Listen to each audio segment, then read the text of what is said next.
morning. It's an honor to be here this morning. And I haven't come from far. I've come from just across the ditch in Cambodia. And so I'm really happy to be here with our neighbors and our friends and folks from all around the world. As Rodell said, my name is Craig Greenfield. And the name Greenfield, I used to think was God's joke on me, but now I've come to see that it's God's gift to me. Because although I grew up in Green, New Zealand, He's called me to live most of my adult life amongst the urban poor, in the inner cities and slums of the world. And I've come to realize that I carry with me in my name a reminder of God's creation, even when I can't see it with my own two eyes. And this morning at 3:30 in the morning, for some reason, God woke me up. And I had a sense that this is a reminder that we need to hear in this gathering. That we need to be reminded that God wants to give us eyes to see what He has already birthed and is already doing in this world. And I grabbed a pencil and I scratched out these 3 questions on my notes that I think may be a word for us at this gathering. The first one is, do we have eyes to see orphaned children as God's creation, and not merely as God's creation, but as God sees them, not as helpless victims, but as people that God wants to raise up to transform their own communities and our churches? And the second question I wrote down is, do we have eyes to see the communities that those orphan children are in as God sees those communities? Not as places where we necessarily rescue orphans out of, although that may need to take place at times, but as a people that God has called to care for their own children. I'm talking about extended families. I'm talking about neighbors. I'm talking about local families. Do we have eyes to see them and a strategy to strengthen them? And thirdly, do we have eyes to see the church as God has called it to be? Not just 1 or 2 people, as Wes said this morning, caring for orphans, but every single person in the church. And Wes said that when we overlook the old people, we miss something of what God is doing. Well, this morning I want to talk about how when we overlook the young people, we're going to miss something that God is doing mightily around the world today. Well, this is a picture of my wife and I in the urban poor community we live in Cambodia. My wife is standing a few steps behind me. You know what they say about every great man? Behind every great man is a woman rolling her eyes. And my wife is God's gift to me to keep me humble. But if you look closely at this photo, you'll see that something doesn't fit, pretty obviously, or rather someone. And that person is me. I'm an outsider in that context. No matter how well I speak the language or understand the culture, I will always be an outsider. I'm also an outsider in my own family. If you look at this photo, I look like a white guy photobombing an Asian family photo.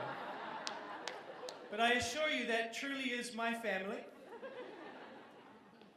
What I've come to understand is that God has called me, and probably many of you here as well, as outsiders.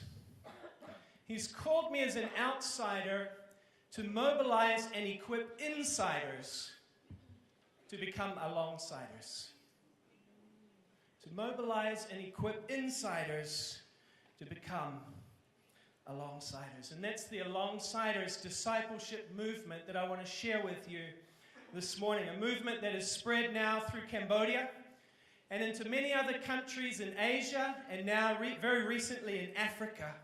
And it's a movement of young Christians, young people under the age of 30 for the most part, who are standing up and saying, yes, I will walk alongside those who walk alone.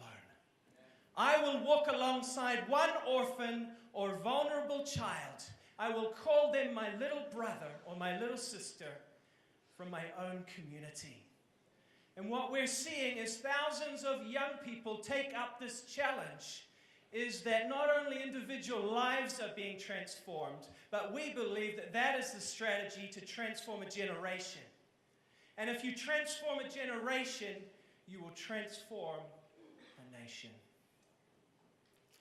Well, this movement really began about 12 years ago. One night we were sleeping in our home in the slum in Cambodia, and we suddenly heard these shouts from our neighbors. Fire! Fire! And so we ran outside, because a fire in a slum is a very dangerous thing. We ran outside, and what's going on? Turned out there was not a fire in our slum, but the slum across the river.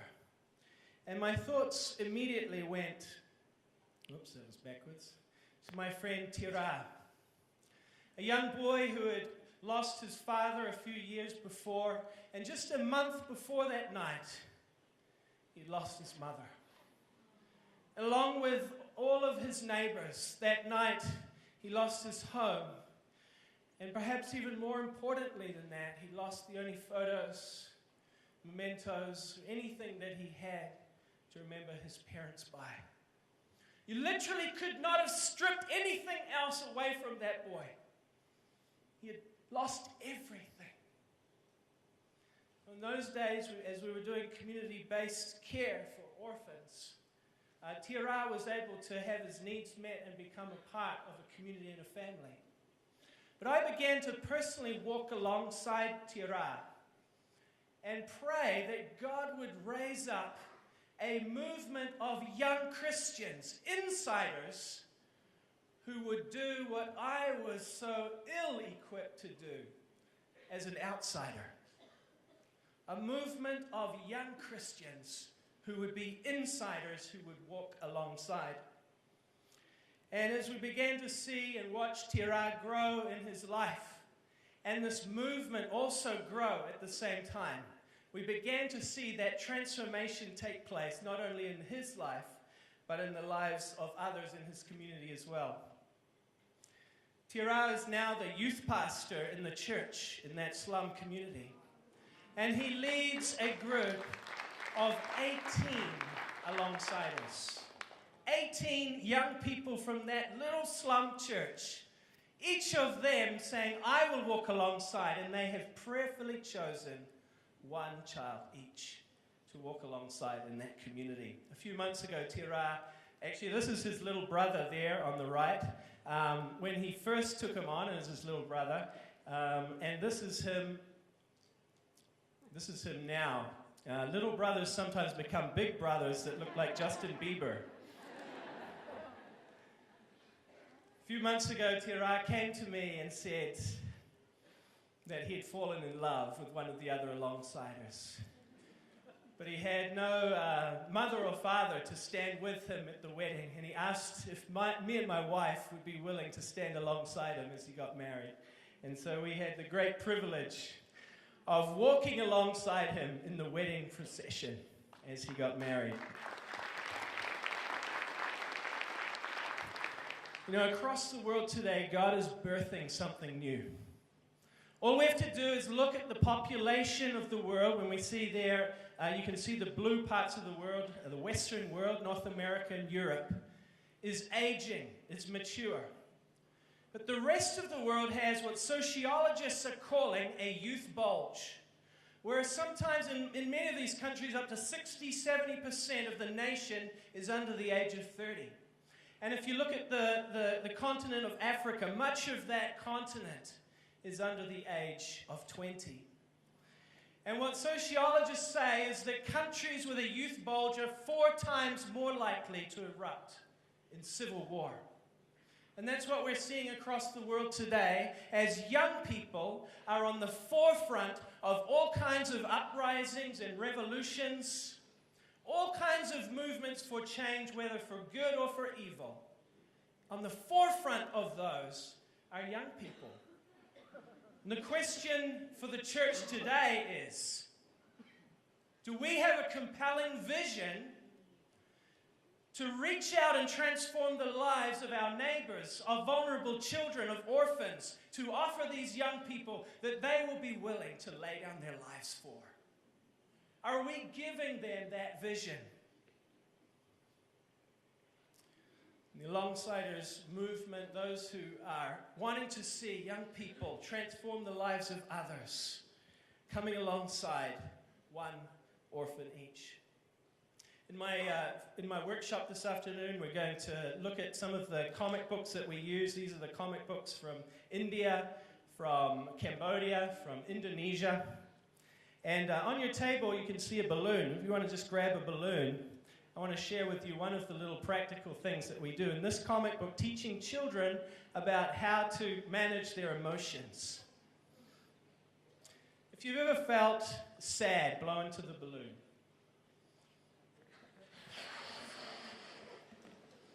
If you've ever felt happy, blow into the balloon.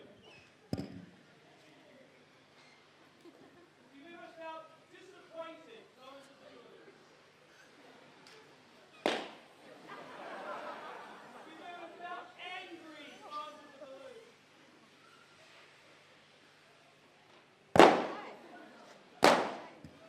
You can let the balloons go or pop them.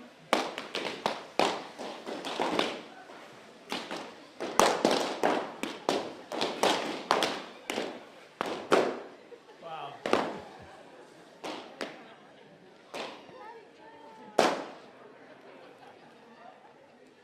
Jesus loved to use stories, parables, examples. I don't think he had balloons back in that day, but he used coins and all kinds of things. And those are the types of things we need to use as we teach children.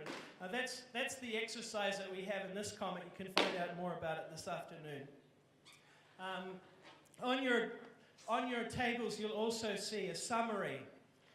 You know, it's great to tell stories about what God is doing in people's lives, but we've actually researched and compared hundreds of children in the same communities, those with alongsiders and those without alongsiders. We don't have time to look at that, but I invite you to look at that in your own time.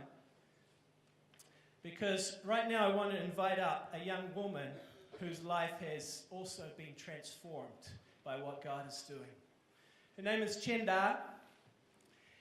And Chiang, at a young age, lost her parents, and she's going to share a little bit of her story. Go ahead. Thanks, Chiang. Hi everyone, thank you for welcoming me to join this conference, and I am so very happy to join this conference. And now I will share my story. Yeah, I remember when I was 2 or 3 years old, my mother died. And when I was 6 or 7 years old, my father died too. And I live with grandma and uncle. And I have one more brother, and I have a lot of negative thoughts. I thought no one loved me, no one take care of me, and no one come to my house and ask me something. And I think maybe I cannot do everything. But one day,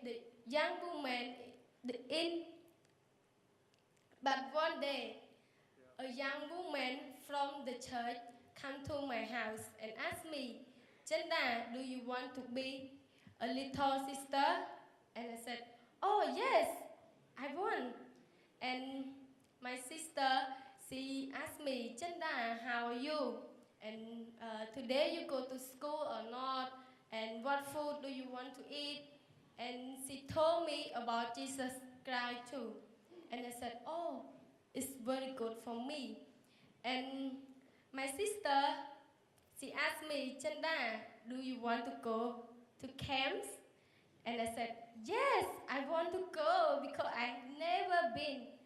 And my alongsider, she asked grandma and uncle about camp. My alongsider, she told grandma and uncle she can take care of me and have a lot of people to take care of me. And my sister, she told grandma and uncle, don't worry. But my grandma and uncle said, no, Chanda cannot go. And when I heard from my grandma and uncle said, I cannot go. I was so sad because my feeling want to go, but I cannot go. And my sister, she told me, Chanda, don't worry, you need to pray to God. God can do everything. And I said, oh yes. And one day, alongside her come to my house again and asked my grandma and uncle about camp. And grandma and uncle said, oh yes, Chanda can go. I am so very, very happy. Yes, that's all. Thank you. Thank you, Chanda.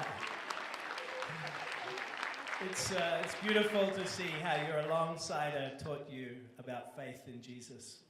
And now that you are, how old are you now? Now I'm 20. 20 years old. And you have become an alongside yourself. Why did you choose to do that? Oh, yes, I like this person.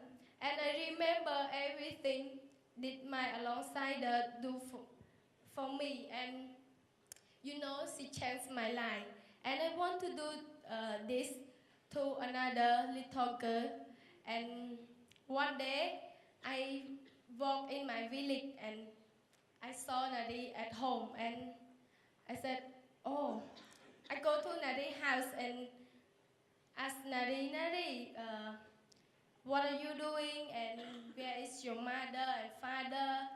And she told me her mother go to work at Phnom Penh, and she told me she don't have a father, and she told me she have a lot of job to do. She cook, she clean, she take care of her one brother. And I said, oh, you are the same as me before I am a little girl. Yes, thank you. Thank you, Chenda. All right, well, shall we look at a little video now of Chenda with her little sister? Thank you so much.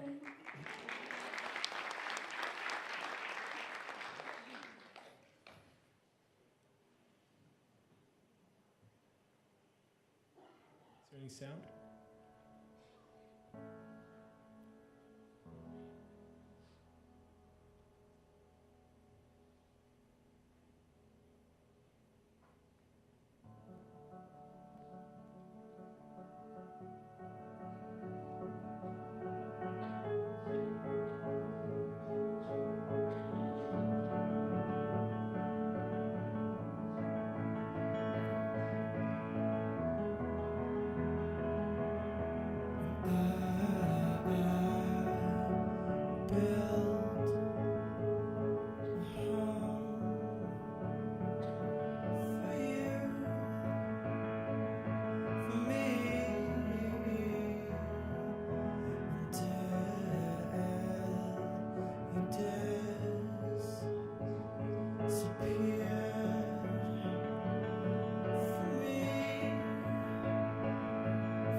Let's give Chenda a round of applause.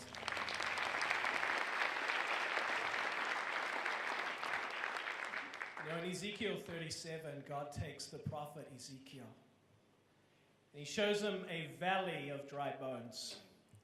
He asks Ezekiel, what do you see? And Ezekiel says, I just see death and destruction. I think very often this is how we see many of the communities we work in, maybe the young people we work with, the young people in our churches. We don't see much life, we don't see much of what God has created them to be. But I believe God is wanting us to have eyes to see that He's going to raise up a vast army. I believe He is raising up right now a movement of young Christians where every single one of us can disciple and walk alongside one orphan or vulnerable child. A movement of young Christians like Chenda, now the second generation coming through. The little brothers and sisters becoming alongside us themselves. So I want to invite you, we don't have time now, but to pray with me that God would give us eyes to see what He is doing around the world today. Thank you.